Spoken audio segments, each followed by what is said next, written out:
கர்த்தருடைய ஆவியானவர் சொன்னார், நீ வருகிற நாட்களில் ஜஸ்டின் என்னுடைய பிரசனத்தில் நேரம் செலவழிக்க உனக்குள்ளிருந்து பிறக்கிற திட்டங்கள் எல்லாம் இந்த உலகத்தில் அவுட்ஸ்டாண்டிங் பிளான்ஸா இருக்க கையே. நீ என்னோடு நேரம் செலவழிக்கும் போது உனக்குள்ளிருந்து மெத்துசேலாக்கள் பிறப்பார்கள். அவர்கள் இந்த உலகத்தில் எந்த ஒரு மனுஷனும் தொடாத எல்லைகளை மெத்துசேலா தொட்டது போல உனக்குள்ளிருந்து புறப்படுகிற அந்த திட்டங்கள் அவுட்ஸ்டாண்டிங்கா, ஒரு அன்பிரேக்கபிள் ரெக்கார்டா இந்த உலகத்தில். ஒரு மனிதன் தேவனோடு சஞ்சரிக்கிறவனாய் இருந்தால் அவன் இந்த உலகத்திற்கு ஒன்றை கொடுக்கும் போது அது உலகத்தில் எங்கும் கிடைக்காத ஒரு பொருளாய் இருக்கும் என்று நான் சொல்கிறேன்.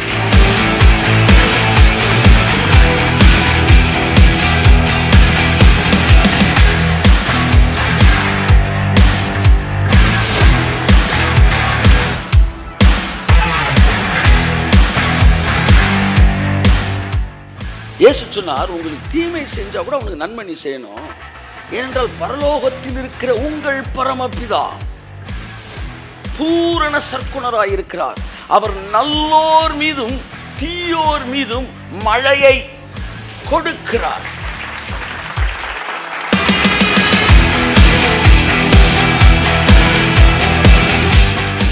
அன்புக்குரியவர்களே, இந்த மாலை நேரத்திலே பைபிள் ஸ்டடிக்கு உங்களை நான் வாழ்த்தி வரவேற்கிறேன். So I welcome you all to this evening Bible study. So இன்றைக்கும் கூட நாம் தேவனுடைய வார்த்தையை தொடர்ந்து நாம் தியானித்து கொண்டு வருகிறோம். கர்த்தருடைய அனந்த ஞானம் சபையின் மூலமாக என்ன செய்கிறது? வெளிப்படுகிறது. தேவன் சபையில் தான் தம்முடைய ஞானத்தை அவர் என்ன செய்கிறார்? வெளிப்படுத்துகிறார். ஆகவே சரீரமாகிய சபை மிகுந்த முக்கியத்துவம் வாய்ந்தது. இந்த உலகத்தின் வர்ணத்தை மாற்றக்கூடிய வல்லமை சபைக்கு இருக்கிறது. சபை என்பது தேவனுடைய ஆஃபீஸ். ஆமென். பரலோக தேவனுக்கு பூமியில் ஒரு ஆஃபீஸ் இருக்குன்னா அது அவருடைய சபை. அங்கிருந்து திட்டங்களை நிறைவேற்றுகிறார். உலகமெங்கும் அங்கிருந்து காரியங்களை செய்கிறார். ஸோ ஆகவே நாம் கூடி கலைகிற காகங்களாய் இராமல் கூடி பொழிகிற மேகங்களாய் இருக்க வேண்டும். இங்கே ஒரு 500 பேர் கூடுறோம்னா ஏதோ 500 பேர் சேர்ந்து கைத்தட்டிட்டு போகிறதுக்கு அல்ல. நாமெல்லாம் தேவனால் அபிஷேகம் பண்ணப்பட்டவர்கள், அப்படின்னா ஆர்டைன் பண்ணப்பட்டவர்கள், பதவி பிரமாணம் செய்யப்பட்டிருக்கிறவர்கள். ஆகவே இங்கே நாம் என்ன பேசுகிறோமோ அது வெளியே நடக்கும். இங்கே என்ன நம்ம டிக்ளேர் பண்ணுறோமோ அது வெளியிலே தாக்கத்தையும் மாற்றத்தையும் ஏற்படுத்தும். ஆகவே ஒரு மிகுந்த மரியாதைக்குரிய இடத்திலே நாம் அமர்ந்திருக்கிறோம். ஒரு பரலோகத்தோடு இணைக்கப்பட்டிருக்கிற ஒரு இடத்திலே நாம் இருக்கிறோம். ஆகவே அந்த இடத்தை குறித்த விஷயங்களை தான் நாம் பேசிகிட்டு இருக்கிறோம். சபை என்பது தேவனுடைய ஆஃபீஸ். அதன் மூலமாய் தேவனுடைய வல்லமை உலகமெங்கும் பல காரியங்களை செயல்படுத்த போகிறது. ஸோ நீங்கள் அதில் இணைக்கப்பட்டவர்களாய் இருங்கள். என் அன்புக்குரியவர்களே, நான் என்ன சொல்ல வரேன்னா, விதைக்கணும் நீங்கள் விரும்புனா விதை உங்களுக்கு வரும். பக்கத்தில் சப்புன்னு ஒன்று கொடுத்து சொல்லுங்கள், விதைக்கணும் நீ விரும்பினா இந்நேரம் விதம் பார்த்தீங்களா, சத்தம் வர மாட்டேன். ஏன்னா நம்மளே விதைக்கல. மண்டையில் போடுங்க, டக்குன்னு போட்டு சொல்லுங்கள், விதைக்கணும் நீ விரும்பி இருந்தா சொல்லுங்கள் பக்கத்தில் பார்த்து. இந்நேரம் விதை நன்றாய் அளந்து உன் மடியில் வந்து போட்டிருப்பாங்க.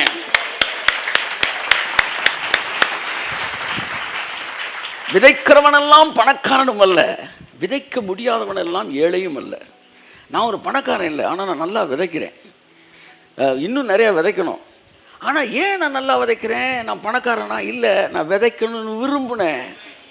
அதனால் விதைக்க தேவன் எனக்கு உதவி செஞ்சார், செய்கிறாரு. நீயும் விதைக்கணும்னு விரும்புனா செய்வார். நான் எங்கள் தாத்தா சொத்தை விற்று விதைச்சிக்கிட்டு இருக்கிறேன். ஆண்டவரே நான் விதைக்கிறேன், ஆண்டவரே எனக்கு தருவாரு, நான் விதைக்கிறேன். நீ நினச்சா உனக்கு விதைக்கிறதுக்கு தருவார். அப்போ விதை உனக்கு தர்றாராம், நீ விதையத்தான் விதைக்கிற. விதையை வாங்கி அவிச்சு தின்றக்கூடாது. சிலர் இருக்காங்க, விதைக்கிற காசு கொடுத்தா நான் விதைப்பேன், கொடுத்தவனு அவிச்சு தின்றுதே. நான் அவிச்சு திங்க உனக்கு கொடுக்கவே இல்லையே. அப்போ நீ புசிக்கிறதுக்கு ஆகாரம்ல கேட்டிருக்கணும். உங்களுக்கு எத்தனை பேர் நீங்கள் நைட்டு 1 கோடி கொடுத்தா நாளை காலையில் நான் அதை வந்து ஊழியத்துக்கு கொடுத்துருவேன்னு சொல்கிறேன்? கை தூக்குங்க. இல்லை தூக்குங்க, நான் பார்க்குறேன் முதல். சரி, இந்த தூக்காதான்லாம் யார்? கொடுத்தாலும் கொடுக்க மாட்டேன்றீங்க. அப்படியா? இல்லை எதுக்கு வாங்கி கொடுக்கணும் அப்படின்றீங்களா? உனக்கு எதுக்கு நான் வாங்கி கொடுக்க? சரி, நீங்களாச்சும் வாங்கிக்கிறீங்களா? ஏதாச்சும் முடிக்குவாங்க. கை தூக்குங்க. 1 கோடி ரூபா கொடுத்தா நாளைக்கு கொடுத்துறேன்றீங்க. ஆனால் நாளைக்கு காலையில் உங்கள் மனசு எப்படி இருக்குன்றது கொஞ்சம் யோசிக்க வேண்டியதாக இருக்குது. அப்போ நான் நினைக்கும் போது தேவன் எனக்கு தராரு. இப்போ அந்த 1 கோடியை நான் கொடுக்குறேன் பாருங்க, வாங்கி இப்படி விதைக்கிறேன்ல, விதைச்ச உடனே எனக்கு வந்ததை நான் கொடுக்கல, எனக்கான 100 கோடிக்கு ஒரு இன்வெஸ்ட்மெண்ட்டை போட்டிருக்கேன்னு அர்த்தம். ஏன்னா விதை தானே, அது விதையத்தானே நான் போட்டிருக்கேன். விதைன்னு ஒன்று இருந்தால் என்ன இருக்குது, அறுவடைன்னு ஒன்று இருக்குது.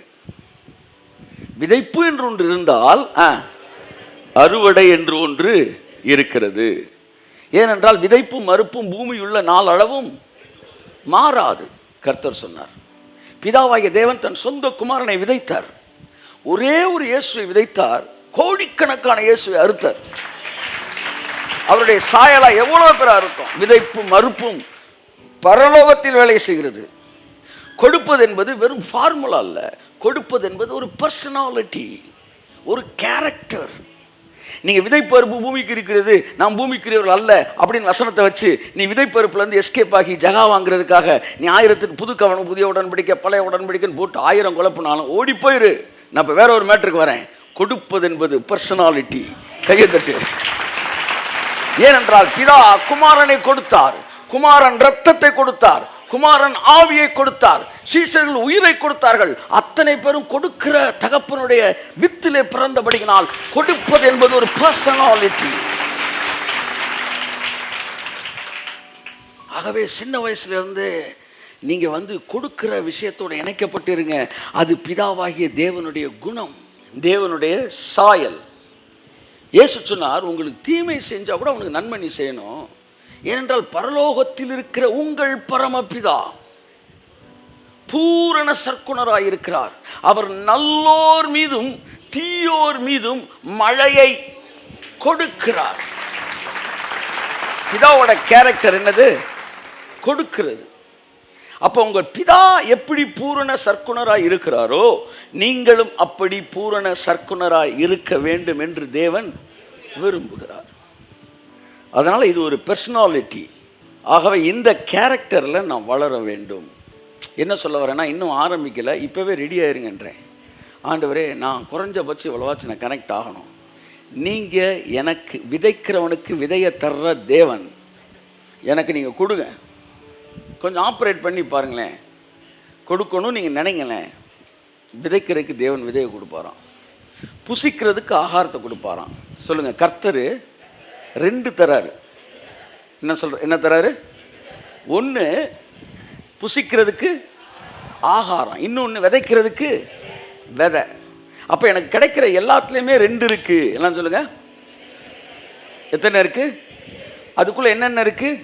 விதைக்கிறதுக்கு விதை இருக்கு, புசிக்கிறதுக்கு ஆகாரம் இருக்கு. பலாப்பழத்தை உங்களுக்கு தர்றாரு கர்த்தர். பலாப்பழத்தில் 2 இருக்கு. என்ன சொல்லுங்க? விதைக்கிறதுக்கு பலா கொட்டை இருக்கு, புசிக்கிறதுக்கு பலாப்பழம் இருக்கு. ஆனால் அந்த பலாப்பழ உலகம் பலா கொட்டையும் அவிச்சு தின்றுது. டக்குன்னு கறிக்குழம்புல போட்டு என்ன செஞ்சிருது? தின்னு. இந்த பரம்பரையில் பிறந்து நம்ம முன்னோர்கள் எல்லாம் இப்படி கறிக்குழம்புல பலாக்கொட்டையை போட்டு தின்றுருந்தா இன்னைக்கு பலாப்பழம் ஒன்று நீ பார்த்துருக்கவே முடியாது. ஏதோ முன்னோர்கள் நல்லவர்களாக இருந்தாங்க. மாம்பழத்தை கர்த்தர் உங்களுக்கு தராரு. அதில் புசிப்பதற்கு மாம்பழம் இருக்கு, விதைப்பதற்கு கொட்டை இருக்கு. ஸோ இந்த பழத்துல எல்லாம் 2 இருக்கிறது மாதிரி எனக்கு வர சம்பளத்துலையும் 2 இருக்கு. கையை தட்டுங்க. நான் வாங்குற ஒவ்வொரு 10 ரூபாயிலும், நன்றாக கவனிங்கள், நான் வாங்குற ஒவ்வொரு 10 ரூபாயிலும் நான் விதைப்பதற்கான விதையும் புசிப்பதற்கான ஆகாரமும் இருக்கிறது. எங்கள் லீடர் சொல்லி கொடுத்தார், every money which you receive it has a tag. நீ வாங்குற ஒவ்வொரு ரூபாயிலும் பக்கத்தில் என்ன இருக்கு? ஒரு டேக் இருக்குன்னு எனக்கு கற்றுக் கொடுத்தார் ஊழியத்துக்கு வந்த புதிலே. அதாவது நீங்கள் பனியன் டிஷர்ட் வாங்குறீங்க, ஷர்ட் வாங்குறீங்க, ஒரு பிராண்டட் ஷோரூம் போகிறீங்க, அங்கே போய் அந்த டிஷர்ட் எடுத்தோன்னா அதில் ஒரு டேக் இருக்கும். அந்த டேக்கில் என்ன போட்டிருக்கோம்? இது இந்த டிஷர்ட்டில் இவ்வளோ காட்டன் இருக்குது, இவ்வளோ டெரி காட்டன் இருக்குது, இவ்வளோ மிக்சிங் இருக்குது, எல்லாம் போட்டு ரேட் இவ்வளோன்னு இருக்கும். அந்த டேக்கை பார்த்துட்டு அது ரேட்டை நீங்கள் பார்க்குறீங்க. அப்படி தான் உங்களுக்கு கிடைக்கிற எல்லா ரூபாயிலும் ஒரு டேக் இருக்குது. அந்த டேக்கு கண்ணுக்கு தெரியாது. அப்போ ஊழியத்துக்கு வரும்போது ஒன்று நான் கற்றுக்கிட்டேன், எனக்கு வர்ற எல்லா பணத்துலையும் ஒரு டேக் இருக்குது. அந்த டேக்கில் என்ன போட்டிருக்குன்னா, இந்த பணத்தை இதற்காய் செலவழிக்க வேண்டும்.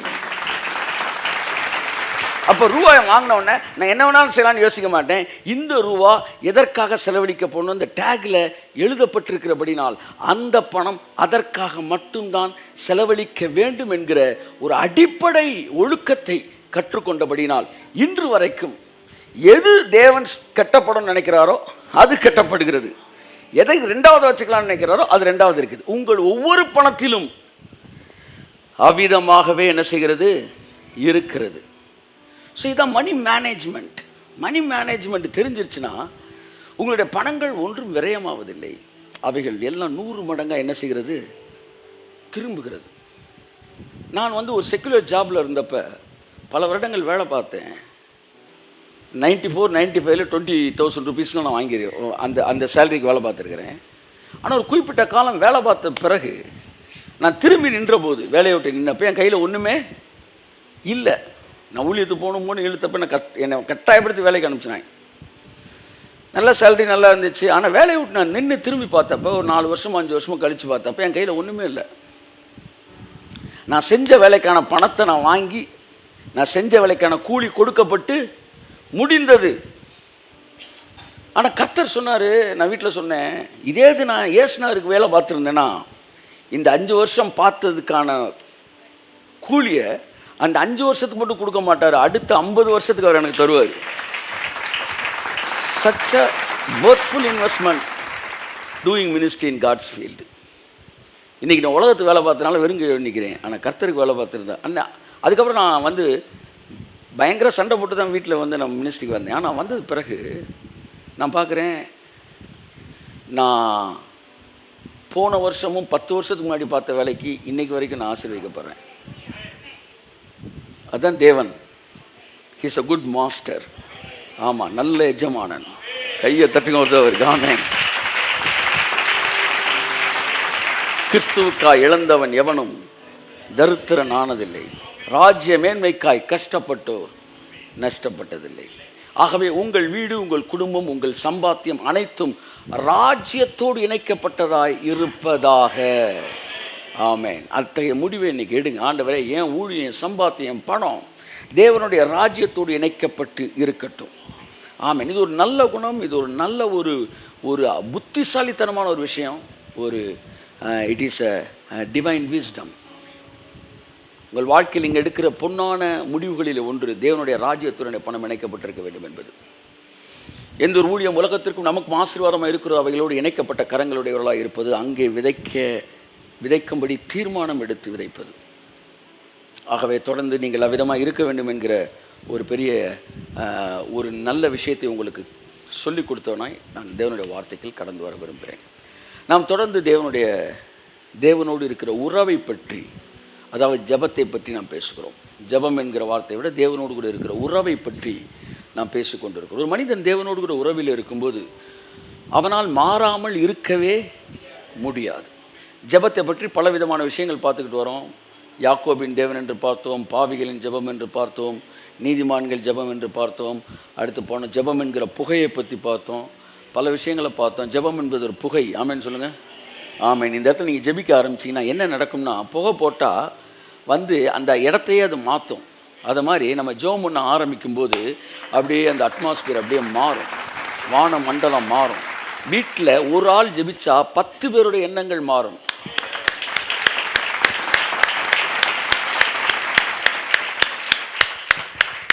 உங்கள் வீட்டில் நல்ல வைப்ரேஷனை உங்கள் ப்ரேயர் கொடுக்க முடியும். உங்கள் வீட்டுக்குள் நுழைகிறவருடைய மனநிலையை கூட அது மாற்ற முடியும். ஒரு வீட்டுக்குள்ளே ஒரு பாசிட்டிவ் வைப்ரேஷனை நீங்கள் ஜெபம் பண்ணும்போது அங்கே மெடிசின் இந்த இந்த இந்த இந்த இந்த காற்று மண்டலத்தில் கலக்கும். நீங்கள் எதிர்மறையான எண்ணம் இருக்கும்போது நோய் கிருமிகள் உங்களுடைய காற்று மண்டலத்தில் கலந்து சூழ்நிலையில் இருக்கிற வியாதிப்படுத்த வைக்க முடியும். பிசாசு தன்னுடைய கிருமிகளை காற்றில் தான் கிரியேட் பண்ணி விடுறான் பாருங்க. நான் அதை ஃபீல் பண்ணியிருக்கிறேன். எப்போல்லாம் குடும்பத்தில் இப்போ சண்டை பஞ்சாயத்து வருதோ அப்படியே அந்த அட்மாஸ்பியருக்குள்ளே இருக்கிறவங்க அப்படியே வியாதிப்படுறத, அவங்க சரீரத்தில் மாற்றங்கள் வர்றதை பார்ப்பேன். அப்போ ஆவியானது க்ளீனாக காட்டுறாது. அந்த ரூமோட அட்மாஸ்பியர் அந்த அந்த அந்த வெப்பநிலையே உயர்வதை நான் பார்த்துருக்குறேன். ஏசி போட்டாலும் ஒரு மாதிரி கசகசன்னு இருக்கிறது தெரியும். ஆனால் ஆவியான ஒரு ரூமுக்குள்ளே வந்தால் ஏசி இல்லாட்டாலும் அந்த இடம் அப்படியே சில்லுன்னு நான் மாறுறதை நான் பார்த்துருக்குறேன். இதெல்லாம் எல்லாரும் நம்பணும்னு சொல்ல, அதிபுத்திசாலிகள் இதை நம்ப வேண்டாம், அதை நான் விட்டுறேன். அவங்க வந்து அப்போ ஏசி வாங்க வேண்டாமா, நீ இதே கேள்வி கேட்டுக்கிட்டு, சுகமான ஆஸ்பத்திரி வேண்டாமா, நான் பணக்காரனா அப்போ வந்து பேங்க் வேணாமா, இப்படியே கேட்டுக்கிட்டு நான் ஒன்றும் உன் ஏரியாக்கே வரல. ஆனால் நாங்கள் வந்து ருசித்து பார்க்கிறவர்கள் பேசிகிட்டு இருக்கிறோம். ஆவியான ஒரு ரூமுக்குள்ளே வரும்போது முதலாவது அந்த மண்டலத்தை அப்படியே வந்து என்ன செய்கிறாரு, ஒரு இதமான ஒரு அட்மாஸ்பியராக மாற்றுறாரு. எத்தனை பேர் இதை ஃபீல் பண்ணியிருக்கீங்க? கை தட்டுங்க ஒருத்தருக்கு. Amen, amen, praise the Lord, hallelujah. So holy spirit ஒரு இடத்துக்குள்ளே என்டர் ஆகும்போது அந்த இடம் வந்து ஒரு ப்ளசண்ட்டானதாக மாறுது. ஒரு ப்ரீஸ் அப்படியே உள்ளே வருது. ரெண்டாவது, அங்கே இருக்கிற மக்களுக்கு அந்த medicine, whether you believe it or not, நான் சொல்கிறேன், அந்த இடத்த சுவாசிக்கிட்டே இருக்கிறவன் எவ்வளோ பெரிய வியாதியஸ்தனா கூட ஆவியான இருக்கிறத சுவாசிக்கும் போது இந்த உலகத்தில் கிடைக்காத பவர்ஃபுல்லான மெடிசின் எல்லாம் இந்த காற்று மூலமாக அவனுடைய சரீரத்துக்குள்ளே போய் அவன் சுகமடைவதற்கான வாய்ப்புகள் 100 மடங்கு இருக்கிறது.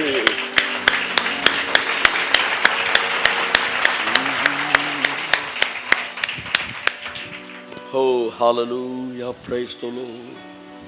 ஸோ ப்ரேயர் பண்ணுறதும் டங்ஸில் பேசுகிறதும் ஏதோ வந்து ஒரு சாதாரண விஷயம் கிடையாது. It is tangible. அது மிக வந்து ஒரு அத்தகைய மாற்றங்களை கொண்டு வரக்கூடியது. அதனால தான் உங்கள் வீட்டுக்குள்ளே இருக்கிறவங்களை ஆரோக்கியமாக உங்களால் வைக்க முடியும். உங்களுடைய நல்ல அந்த தேவனோடு இருக்கிற உறவில் ஏற்படுகிற புகை, ஆமேன், புகை என்ன செய்யுது, காலையில் நேரத்தில் ஒரு கடையில் இருக்கிற மனநிலை என்ன செய்யுது, மாற்றுது.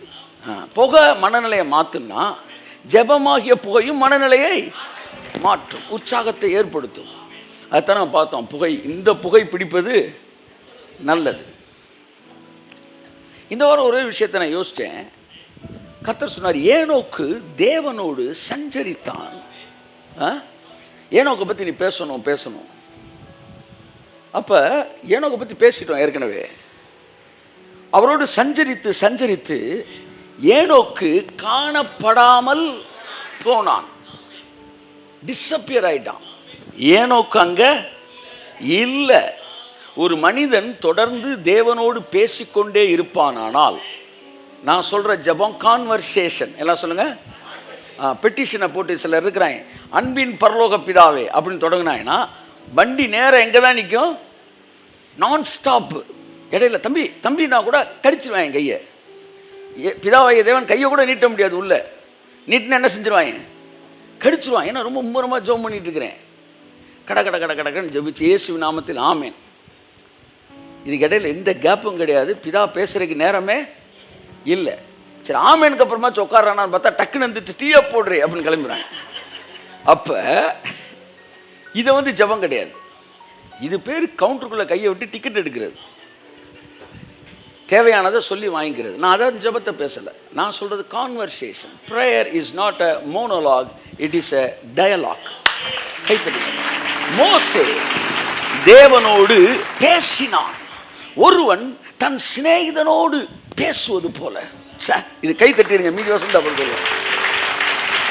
பைபிள் எனக்கு பிடிச்ச வசனங்களிலே ஒன்று, டாப் 10 வசனங்களில் ஒன்று. ஒருவன் தன் சிநேகிதனோடு பேசுவது போல தேவன் மோசையோடு முகமுகமாய் பேசினான். மோசையை போல தேவனை முகமுகமாய் பார்த்த தீர்க்கதரிசி அல்ல, முகமுகமாய் அறிந்த தீர்க்கதரிசி ஒருவனும் இஸ்ரவேலிலே அதற்கு பிறகு எழும்பவில்லை. இஸ்ரவேலிலே எழும்பவில்லை. அப்படின்னா மோசே தேவனை பார்த்தான்ல, தேவனை அறிந்தான். இதுல என்ன தெரியுமா, ஒருவன் தேவனோடு பேச பேச பேச அவரை குறித்த அறிவு இவனுக்கு பெருக ஆரம்பிக்கிறது. தீர்க்கதரிசி என்பவன் யார்? தேவனுடைய முகத்தை பார்ப்பவன் அல்ல, தேவனுடைய இருதயத்தை அறிபவன். மோசே தேவனுடைய இருதயத்தை அறிந்திருந்தான். ஒரு ப்ராஃபட்னா தேவன் என்ன நினைக்கிறாரு. Oh, we praise you, Lord. So கடவுளோடு பேசும்போது நான் சொல்கிறேன், இந்த கான்வர்சேஷன், இந்த டயலாக், அவரோடு பேச பேச உங்கள் கேரக்டர்ஸ் மாற ஆரம்பிக்குது. அதான் நான் சொல்கிறேன், தேவனோடு பேசுகிற ஒருவனால் தன்னுடைய குணம் மாறாமல் இருக்க முடியாது. அவர் சத்தத்தை கேட்கிற ஒருவனாலே தன்னுடைய குணத்தை மாற்றாமல் இருக்க முடியாது. திறந்த மனதோடு அவரோடு பேசுகிறவனுடைய வாழ்க்கையிலே மாற்றங்கள் ஏற்படாமல் இருக்க முடியாது. திரும்பி பார்த்தால் நம்முடைய 20 வருட காலத்தில் 20 வருடத்துக்கு முன்பாக இருந்த நம்முடைய மனுஷனை இப்ப நம்மள்கிட்ட காணோம். நிறைய ஏரியா காணாமே போயிருக்கு. ஒரு மனிதன் தேவனோடு பழகும் போது அவனுடைய பர்சனாலிட்டி மாறுது. நேற்று மாறாது, இன்னைக்கு மாறுது, இன்னைக்கு மாறாது, நாளைக்கு மாறுது. எப்படினாலும் தேவன் அவனை மாற்றாம விட மாட்டார். ஏனென்றால் வேதம் சொல்லுகிறது, ஞானிகளுக்கு தோழன் ஞானம் அடைவான், மூடனுக்கு தோழன் நாசம் அடைவான். தேவனோடு நீங்கள் சஞ்சரிக்கும் போது நீங்கள் நிச்சயமாய் மாறாமல் இருக்க முடியாது. அதுதான் உள்ளிருந்து வர்ற மாற்றம். எங்க இருந்து வர மாற்றம்?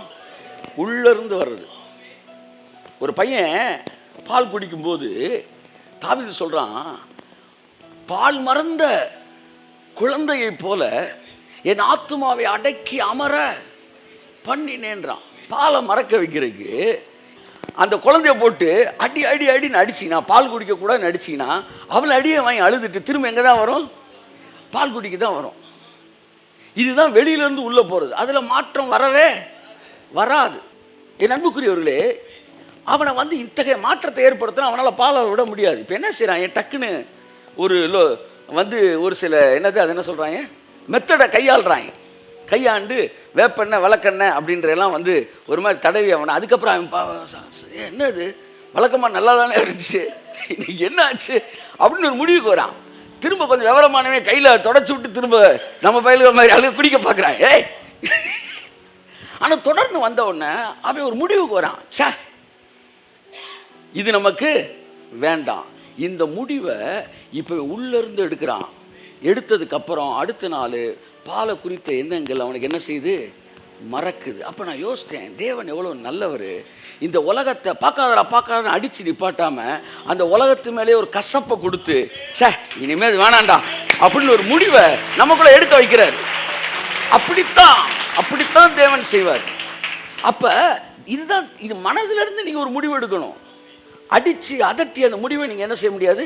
எடுக்க முடியாது. அப்போ நீங்கள் ஜெபிக்கும் போது கூட எப்படி ஜெபிக்கணும்? இந்த மாதிரி காரியங்கள் மீது அவருக்கு ஒரு விருப்பு கசப்பு இவைகள் ஏற்பட வேண்டும் என்கிற முடிவுக்கு வரும்போது அவைகள் என்ன நடக்கும்னா, அந்த குறிப்பிட்ட விஷயங்கள் எல்லாம் மேலே நமக்கு தேவன் என்ன செய்கிறாரு? அப்படியே ஒரு ஈர்ப்பை குறைக்கிறார். இப்படி தான் பல விஷயத்துலேருந்து நமக்கு வேப்பனையை தடவி இருக்கிறார். கைத்தட்டுங்க. பணத்து மேலே, புகழ் மேலே, பெருமை மேலே. அப்போ கடவுளோடு நடக்க நடக்க நடக்க நம்மளுடைய பர்சனாலிட்டி மாறுது. தேவனோடு நடக்கும்போது ஏனோக்கு காணப்படாமல் போனான். அந்த வசனத்தை வாசிப்போம். அதுக்கு அடுத்த வசனத்துலேருந்து ஒரு கொஞ்ச நேரம் நான் பிரசங்கம் பண்ண விரும்புகிறேன். The power of being in God's presence and talking with God, அதை பற்றி பார்க்க போகிறோம். ஆதியாகமம் 5ஆம் அதிகாரம் 21, 22, 23, 24. ஏனோக்கு 65 வயதான போது மெத்துசலாவை பெற்றான். ஏனோக்கு 65 வயதான போது மெத்துசலாவை பெற்றான். ஏனோக்கு மெத்துசலாவை பெற்ற பின் 300 வருஷம் தேவனோடு சஞ்சரித்துக் கொண்டிருந்து குமாரரையும் குமார்த்திகளையும் பெற்றான். ஓகே. ஏனோக்குடைய நாளெல்லாம் 365 வருஷம். வெறும் 365. அந்த நாட்கள் வாழ்ந்தாலும் 600 வாழ்ந்திருக்கேன், 700 வாழ்ந்திருக்கேன், 800 வாழ்ந்திருக்கேன். 300 இருக்கிறது லோயஸ்ட் ஸ்கோர். 375 வருஷம் ஏனோக்கு வாழ்ந்திருக்கிறான். ஆனால் தேவனோட சஞ்சரிச்சு ஒரு பிள்ளையை பெற்றான். அந்த பிள்ளை பேர் என்னது? மெத்துசேலா. அடுத்து வாசிங்க. ஏனோக்கு தேவனோட சஞ்சரித்துக் கொண்டிருக்கையில் காணப்படாமல் போனான். அடுத்து தேவன் அவனை எடுத்துக்கொண்டார். அடுத்து மெத்துசேலா 187 வயதான போது லாமேக்கை பெற்றான். மெத்துசலா லாமேக்கை பெற்ற பின் 782 வருஷம் உயிரோடு இருந்து, எல்லாரும் ஒரு கை தட்டுங்க, 782 வருஷங்கள் உயிரோடு இருந்து குமாரரையும் குமார்த்திகளையும் பெற்றான். அடுத்த வசனம் முக்கியமான வசனம். மெத்துசலாவுடைய நாளெல்லாம் 969 வருஷம். 969. கையை தட்டு. 9 6 9 ஈஸியாக மனப்பாடம் வச்சுக்கோங்க. 9 தலைகளா போடு, 6 அடுத்து 9. The highest score in human history. இந்த உலகத்திலேயே மிகுந்த அதிக நாள் வாழ்ந்த ஒருவன் லாமெக். கர்த்தர் சொன்னார், தேவனோடு நடந்து தேவனோடு சஞ்சரிக்கிறவர்களிடத்திலிருந்து பிறப்பதெல்லாம் அது அவுட்ஸ்டாண்டிங் ஆனதாத்தான் பிறக்கும்.